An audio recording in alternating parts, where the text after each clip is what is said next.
ഗോപു പട്ടിക്കാടല്ലേ ദുബായിലെ കിസിസിനടുത്ത് Etisalat അക്കാഡമിയില് Thrissur തേക്കിങ്ങാട് carnival നടക്കും. ഒന്ന് കണ്ടാലോ? വാ.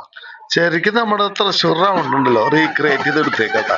റൗണ്ടിലേക്ക് കിടക്കണതുണ്ടല്ലോ, പുത്തമ്പള്ളിക്ക് പള്ളിപ്പെരുന്നാളിന് ബാൻഡ് സെറ്റ് പടക്കില്ലേ, അതുപോലെ തന്നെ പടച്ചോണ്ടിരിക്കുന്നു അടിപൊളിയായിട്ട്. പിന്നെ നമ്മുടെ ടൗൺ ഹാൾ ഉണ്ടാക്കി എടുത്തിരിക്കുക. പിന്നെ റോബോട്ടിക് ആനയുണ്ട് കേട്ടാ. പിന്നെ നമ്മുടെ ഏറ്റവും നോസ്റ്റാൾജി ആയിട്ടുള്ളത് നമ്മുടെ തൃശ്ശൂർ രാഗം ഉണ്ടാക്കിയെടുത്തിട്ടുണ്ട്. പിന്നെ നെഹ്റു പാർക്കിന്റെ ഫ്രണ്ടിൽ കൂടെയാണ് നമ്മള് ബാൻഡ് സെറ്റ് ആയിട്ട് പോയിക്കൊണ്ടിരുന്നുണ്ടായത്. പിന്നെ നമ്മുടെ ശക്തൻ തമ്പുരാന്റെ പ്രതിമ ഉണ്ടല്ലോ, അത് ഒന്നൊന്നര പ്രതിമയായിരുന്നു കേട്ടോ. പിന്നെ കുറച്ചാണ് കടക്കുമ്പോഴേക്കുണ്ടല്ലോ, പുലിമടയില് പുലികളൊക്കെ റെഡി ആയിക്കൊണ്ടിരിക്കുകയാണ്. പുലിമടന്ന് എപ്പോഴാ ഇറങ്ങണ്ടേന്ന് പറഞ്ഞിട്ടാ പുലികൾ നിൽക്കണ്ടായിരുന്നത്. കരിമ്പുലി ഉണ്ടായിരുന്നു.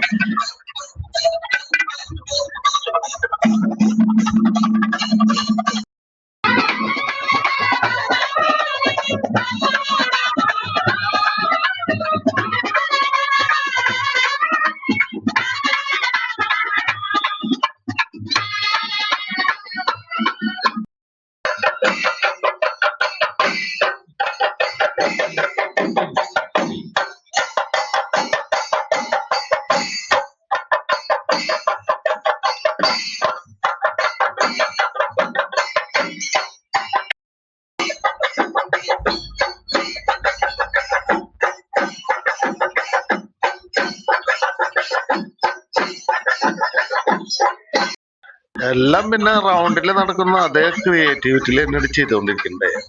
ഘോഷയാത്ര ഉണ്ടായിരുന്നു കേട്ടോ. ഘോഷയാത്ര എന്ന് പറഞ്ഞാൽ നാട്ടിലുള്ള ഘോഷയാത്ര അതേപോലെ തന്നെ അവിടെ പാർത്തിരിക്കും.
ഷാജി പാപ്പനും കൂട്ടരും വ്യത്യസ്തമായിട്ടുള്ള ഒരു അനുഭവം എല്ലാവർക്കും കൊടുത്തിട്ടുണ്ട്.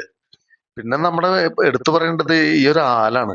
ഈ ആലെന്ന് പറഞ്ഞാൽ ആൽത്തറയിലേക്ക് ഇരുന്നിട്ട് നാട്ടില് പൂരം കാണാൻ അതേ ഫീൽ ആയിരുന്നു കേട്ടാ. നമസ്കാരം. നാട്ടിലെവിടെയാ? തൃശ്ശൂരാണല്ലേ? ഞാൻ തൃശ്ശൂരാണ്. കഴിഞ്ഞ പ്രാവശ്യം വ്യൂര് നമ്മൾ ഫസ്റ്റ് അടിച്ചിട്ട് അതെ. അപ്പൊ ഈ തേക്കിൻകാട് പരിപാടിക്ക് ഇവിടേക്ക് ദുബായിക്ക് വന്നാണോ? എന്റെ പേര് നാട്ടിലെവിടെയാ? ഈ പരിപാടിക്ക് വേണ്ടിട്ട് വന്നല്ലേ? വന്നാണല്ലേ? ഇന്നലെ വന്നോ? പരിപാടി അടിപൊളിയായിരുന്നു കേട്ടോ.